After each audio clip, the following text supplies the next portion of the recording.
കോഴിക്കോട് വെള്ളിമാടുകുന്ന് സ്വദേശിയായ 4.5 വയസ്സുകാരി അയറയും നൽകി മുഖ്യമന്ത്രിയുടെ ദുരിതാശ്വാസ നിധിയിലേക്ക് സംഭാവന. കുഞ്ഞനുജിതിക്ക് ഉടുപ്പ് വാങ്ങാൻ കുടുക്കയിൽ സ്വരുക്കൂട്ടി 1247 രൂപയാണ് മെഡിക്കൽ കോളേജ് JCPക്ക് നേരിട്ടെത്തി കൈമാറിയത്. വീട് പണിയാനാണ് പൈസ കൊടുത്തതെന്ന് സജിനേഷിന്റെയും അനിമോളുടെയും മകളായ അയറ 24-നോട് പറഞ്ഞു. വയനാടിന് കൈത്താങ്ങാകാൻ മുഖ്യമന്ത്രിയുടെ ദുരിതാശ്വാസ നിധിയിലേക്ക് ചെറുതും വലുതുമായ സംഭാവനകൾ ഓരോ നിമിഷവും വന്നുകൊണ്ടിരിക്കുകയാണ്. നമ്മളിപ്പോൾ ഉള്ളത് കോഴിക്കോട് മെഡിക്കൽ കോളേജ് ACPയുടെ ഓഫീസിലാണ്. മുഖ്യമന്ത്രിയുടെ ദുരിതാശ്വാസ നിധിയിലേക്ക് സംഭാവന നൽകാൻ ഒരു 4.5 വയസ്സുകാരിയാണ് ഇവിടെ എത്തിയിട്ടുള്ളത്. ഇവിടെ ഇപ്പോൾ മെഡിക്കൽ കോളേജ് ACPയും അതോടൊപ്പം 4.5 വയസ്സുകാരിയും ആ കുട്ടിയുടെ അമ്മയും ഉണ്ട്. നമുക്ക് ആ കുട്ടിയോട് തന്നെ ചോദിക്കാം, എന്തിനാ ഇവിടെ വന്നേ? മുഖ്യമന്ത്രിക്ക് ദുരിതാശ്വാസ പൈസ കൊടുക്കാൻ. എത്ര പൈസയുണ്ട് ഇതില്? കൊറേ പൈസ ഉണ്ടോ? ആരാ പറഞ്ഞേ ഈ പൈസ കൊടുക്കണമെന്ന്? പവിത്രമാമനാണോ പറഞ്ഞേ?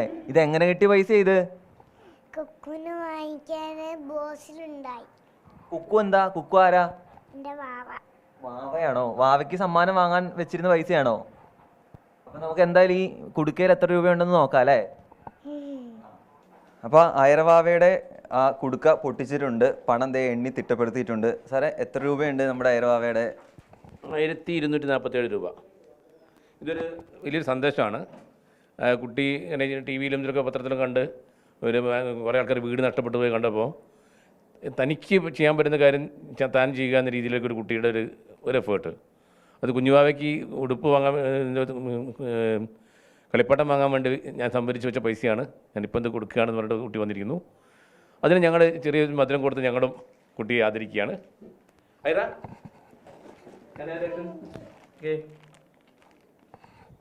സന്തോഷായോ? അപ്പൊ ഇനി കുഞ്ഞാവയ്ക്ക് എങ്ങനെ ഉടുപ്പൊക്കെ വാങ്ങുന്നേ?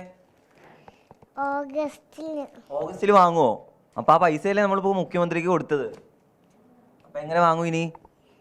അമ്മ വേറെ പൈസ തരൂല്ലേ? അപ്പൊ അയറയുടെ അമ്മ കൂടി ചേരുന്നുണ്ട്. എന്താ കുട്ടി ഇങ്ങോട്ട് പറയായിരുന്നോ? ആക്ച്വലി അങ്ങനെയല്ല, ഞാൻ പിന്നെ ഒരു കുട്ടി ഇങ്ങനെ കാശ് കൊടുക്കുന്ന വീഡിയോ കണ്ടപ്പോൾ ഞാൻ ഇവൾക്ക് കാണിച്ചു കൊടുത്താണ്. നീ കൊടുക്കുന്നുണ്ടോ എന്ന് ചോദിച്ചു. ആദ്യം അവൾ ഇല്ലയെന്നാണ് പറഞ്ഞത്. അപ്പം പിന്നെ ഞാനിങ്ങനെ ഈ ന്യൂസ് കണ്ടിന്യൂസ് ആയിട്ട് ഞാൻ വേറെ കണ്ടുകൊണ്ടിരിക്കുകയായിരുന്നു. അപ്പോൾ പത്രത്തിലിങ്ങനെ നോക്കുമ്പോൾ പറഞ്ഞാൽ ഞാൻ വന്നിട്ട് ഞാൻ കൊടുത്തോളാം എന്നങ്ങനെ പറഞ്ഞപ്പോൾ എനിക്കും തോന്നി എന്നാൽ കൊടുക്കുക. അപ്പോൾ ഇനി ഇവൾക്കാണെങ്കിൽ പൊതുവെ യൂണിഫോം ഉള്ള ആൾക്കാർ, പോലീസ്, അങ്ങനെ ആൾക്കാരെ ഭയങ്കര ഒരു ഇഷ്ടമാണ്. അപ്പോൾ ഞാൻ വിചാരിച്ചു വന്നാൽ അത് ഇങ്ങനെ ഒരു സംവിധാനത്തിൽ കൂടെ കൊടുക്കുമ്പോൾ ഇവൾക്കും ഒരു സന്തോഷമാവുമല്ലോ എന്ന് കരുതി ആണ് ഇവിടെ സാറ് ചൂസ് ചെയ്ത് ഇങ്ങോട്ട് എത്തിയത്. ഞങ്ങൾ കുഞ്ഞുവാവയ്ക്ക് വേണ്ടി കാത്തുവെച്ചിരുന്ന, ഉടുപ്പ് വാങ്ങാൻ കാത്തുവെച്ചിരുന്ന ആ കുടുക്ക പൊട്ടിച്ചാണ് ഈ ദൃശ്യങ്ങൾ കാണുന്ന പോലെ തന്നെ മുഖ്യമന്ത്രിയുടെ ദുരിതാശ്വാസ നിധിയിലേക്ക് 1247 രൂപ സംഭാവനയായി നൽകിയിട്ടുള്ളത്. എന്താണെങ്കിലും വലിയ മാതൃകയാക്കാവുന്ന ഒരു നടപടി ഒരു പ്രവൃത്തി തന്നെയാണ് ഈ വാവയുടെ ഭാഗത്തു നിന്നും ഉണ്ടായത്. ഇതുപോലെ തന്നെ ഇനിയും ഒത്തിരിയേറെ പ്രവർത്തികൾ കേരളത്തിൻ്റെ വിവിധ ഭാഗങ്ങളിൽ നിന്നും മുഖ്യമന്ത്രിയുടെ ദുരിതാശ്വാസ നിധിയിലേക്ക് ഉണ്ടാവട്ടെ എന്ന് നമ്മളും ആശംസിക്കുകയാണ്. ക്യാമറമാൻ രാജേഷ് വെള്ളരിക്കുണ്ടിനൊപ്പം രാഹുൽ സുരേഷ്, 24 കോഴിക്കോട്.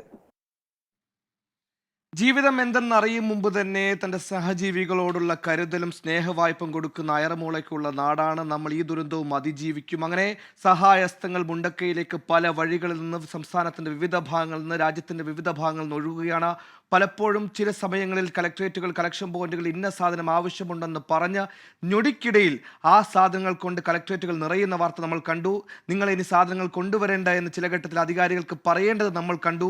അതൊക്കെ മലയാളിക്കരയുടെ, കേരളത്തിൻ്റെ സ്നേഹവായ്പിൻ്റെ, ചേർത്ത് പിടിക്കലിൻ്റെ, ഹൃദയത്തോടൊപ്പം അവരെ പിന്തുണയ്ക്കുന്നതിൻ്റെ അടയാളപ്പെടുത്തൽ കൂടിയാണ്.